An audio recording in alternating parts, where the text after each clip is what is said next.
राधे राधे आप सभी को।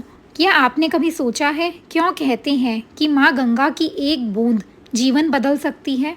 गंगा दशहरा एक ऐसा पर्व जब धरती ने माँ गंगा का पहला स्पर्श महसूस किया। आज हम जानेंगे इस दिन की सच्ची कथा, पूजा की विधि और उन 10 पापों के बारे में जो सिर्फ गंगा स्नान से नष्ट हो सकते हैं।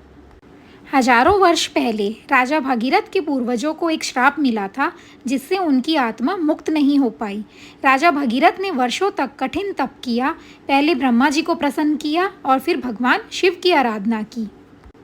ब्रह्मा जी ने माँ गंगा को धरती पर भेजने का वचन दिया, लेकिन गंगा इतनी प्रचंड थी कि उनका वेग धरती को नष्ट कर सकता था। तब भगवान शिव ने अपनी जटाओं में गंगा को समेटा और धीरे धीरे धरती पर उतारा। जिस दिन गंगा ने पहली बार धरती को छुआ वही दिन था गंगा दशहरा। यह दिन माना जाता है पापों से मुक्ति, पूर्वजों की शांति और आत्मा की पवित्रता का प्रतीक। 2025 में गंगा दशहरे का शुभ पर्व 5 जून गुरुवार को मनाया जाएगा।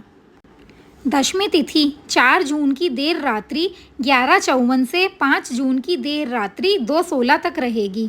अतः श्रद्धालु 5 जून को पूरे दिन स्नान दान का पुण्य प्राप्त कर सकेंगे।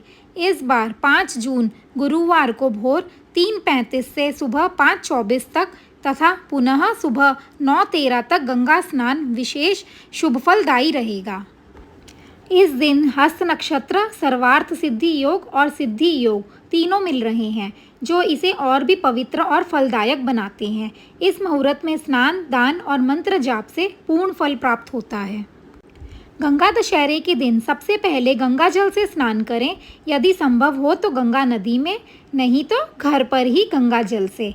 स्नान के बाद सूर्य को अर्घ्य दें और ओम गंगे नमः व ओम नमः शिवाय का जाप करें।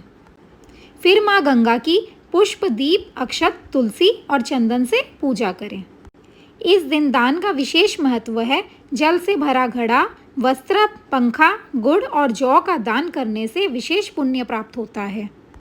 गंगा दशहरे को दशहरा इसीलिए कहते हैं क्योंकि इस दिन 10 प्रकार के पापों का नाश होता है। 10 पाप कौन से होते हैं, आइए जानते हैं। 3 पाप होते हैं कायिक, यानी जो शरीर से किए जाते हैं, जैसे हिंसा, चोरी, व्यभिचार। 3 पाप होते हैं वाचिक, यानी वाणी से किए गए हों, जो जैसे झूठ बोलना, चुगली करना, कठोर शब्दों का प्रयोग। 3 पाप होते हैं मानसिक, जो मन से किए जाते हैं, जैसे लोभ, ईर्ष्या, दूषित सोच। और एक विशेष पाप धर्म का अपमान। माना जाता है कि इस दिन गंगा स्नान से यह सभी 10 पाप नष्ट हो जाते हैं। गंगा सिर्फ नदी नहीं, वह जीवनदायिनी शक्ति है। वो माँ है जो हमारे पाप हर लेती हैं। बस एक सच्चे भाव और श्रद्धा की ज़रूरत है। इस गंगा दशहरे पर सिर्फ गंगा जल से नहीं, अपने मन, विचार और कर्मों को भी शुद्ध कीजिए। तो अगर जानकारी अच्छी लगी हो तो कमेंट में लिखिए हर हर गंगे और चैनल को सब्सक्राइब कर दीजिएगा। राधे राधे आप सभी को। गंगा दशहरे की शुभकामनाएं।